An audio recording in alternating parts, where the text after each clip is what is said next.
شروع اللہ کے نام سے جو نہایت مہربان اور بے حد رحم والا ہے۔ کہا اے میری قوم، دیکھو، اگر میں اپنے رب کی طرف سے روشن دلیل لیے ہوئے ہوں اور اس نے مجھے اپنے پاس سے بہترین روزی دے رکھی ہے، میرا یہ ارادہ بالکل نہیں کہ تمہیں کسی چیز کے خلاف کر کے خود اس کی طرف جھک جاؤں جس سے تمہیں روک رہا ہو۔ میرا ارادہ تو اپنی طاقت کے مطابق اصلاح کرنے کا ہی ہے۔ میری توفیق اللہ ہی کی مدد سے ہے، اسی پر میرا بھروسہ ہے اور اسی کی طرف میں رجوع کرتا ہوں۔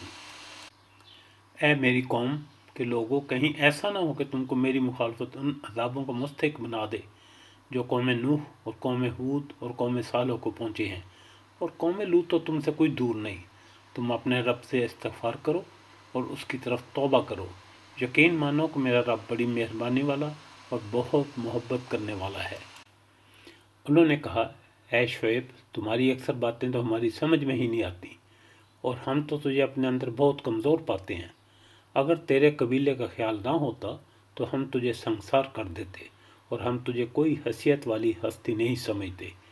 انہوں نے جواب دیا کہ اے میری قوم کے لوگوں، کیا تمہارے نزدیک میرے قبیلے کے لوگ اللہ سے بھی زیادہ عزت والے ہیں کہ تم نے اسے پس پش ڈال دیا ہے؟ یقیناً میرا رب جو کچھ تم کر رہے ہو سب کو گھیرے ہوئے ہے۔ اے میری قوم کے لوگوں، اب تم اپنی جگہ عمل کیے جاؤ، میں بھی عمل کر رہا ہوں۔ تمہیں ان قریب معلوم ہو جائے گا کہ کس کے پاس وہ عذاب آتا ہے جو اسے رسوا کر دے اور کون ہے جو جھوٹا ہے۔ تم انتظار کرو، میں بھی تمہارے ساتھ منتظر ہوں۔ جب ہمارا حکم عذاب آ پہنچا، ہم نے شعیب کو اور ان کے ساتھ تمام مومنوں کو اپنی خاص رحمت سے نجات بخشی، اور ظالموں کو سخت چنگھاڑ کے عذاب نے دبوچ لیا جس سے وہ اپنے گھروں میں اوندے پڑے رہ گئے۔